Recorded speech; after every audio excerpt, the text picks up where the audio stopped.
I remember feeling the sharp pain in the body as I fell to the ground. I couldn't believe what was happening to me. I looked up and saw my attacker, a fellow student, standing over me with a knife in his hand. I couldn't understand why he would do something like this.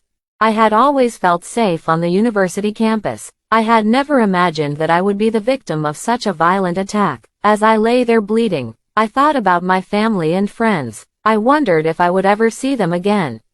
Thankfully, some passers-by came to my aid and called for an ambulance. I was rushed to the hospital, where doctors worked to save my life. I underwent surgery to repair the damage done to my body, but the emotional scars would remain. It was later discovered that my attacker had a history of mental illness and had been expelled from the university for aggressive behavior. I couldn't help but wonder why someone like him was allowed to carry a weapon onto a university campus. I hope that my story will serve as a reminder that we must do more to protect students and ensure that they are safe on campus. No one should have to fear for their life while pursuing an education. Can't believe that this is happening to me. I never thought that I would be in this situation. I know that I made a mistake, but I didn't mean to hurt anyone.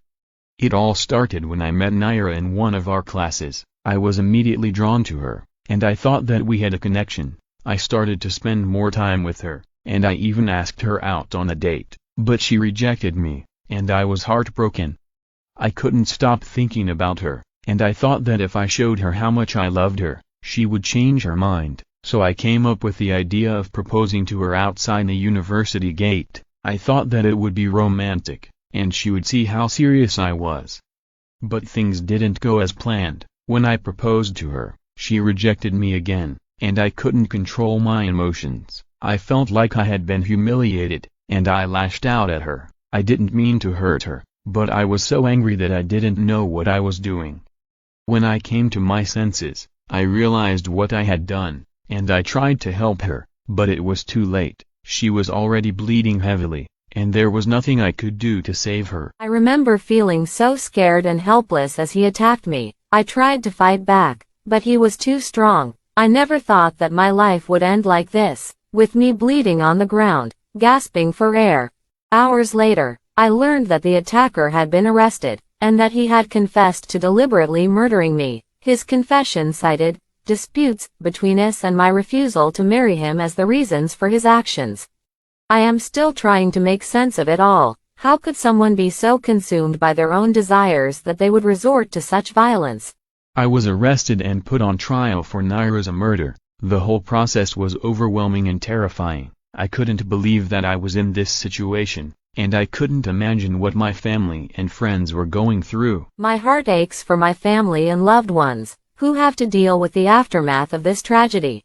I wish I had known that he was capable of such violence. I wish I had taken the threats he made against me more seriously. Maybe then, I could have avoided this tragedy.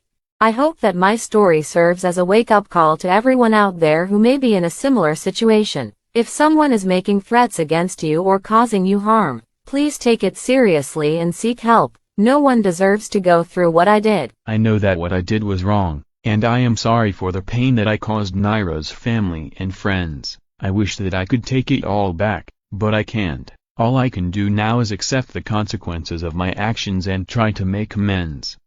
I know that I will have to pay for what I did, and I am prepared to face the consequences, but I hope that people will understand that I never meant to hurt anyone, and that I am truly sorry for what happened. It breaks my heart to think that someone I once knew could be capable of such a heinous act. My family and friends are devastated by my loss, and my dreams and aspirations have been cut short.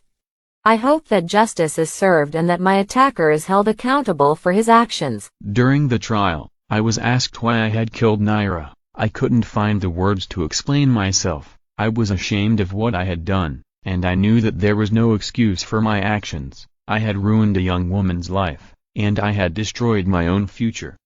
When the judge sentenced me to death by hanging, I was overcome with emotion. I had never imagined that my life would end like this. I didn't want to die, but I knew that I had to face the consequences of my actions. I may be gone, but I will never be forgotten. My memory will live on, and I hope that my story can help prevent similar tragedies from happening in the future. I hope that justice will be served, and that no one else will have to go through what I did. The thought of being hanged live on TV was terrifying. I didn't want my family and friends to see me die like that. I didn't want them to remember me as a murderer. I wish that I had never proposed to Nيرة. I wish that I had never let my emotions get the best of me. I wish that I had never hurt her. But I can't change the past. All I can do now is try to make peace with myself and the people I have hurt. I hope that my story will serve as a warning to others. Love should never be forced, and rejection should never be met with violence. I hope that people will learn from my mistakes and choose a better path. And I hope that my story can serve as a reminder to everyone to stay safe and vigilant in their daily lives. As I took my last breath, I felt a sense of freedom and release. I was no longer burdened by my past mistakes and the weight of my guilt. It was as if I had been reborn, free from the chains of my past. As my spirit left my body, I felt a sense of lightness and peace. I was no longer bound by the limitations of my physical body, and I was able to see the world in a new and beautiful way. I saw the world as it really was, full of beauty, wonder, and love.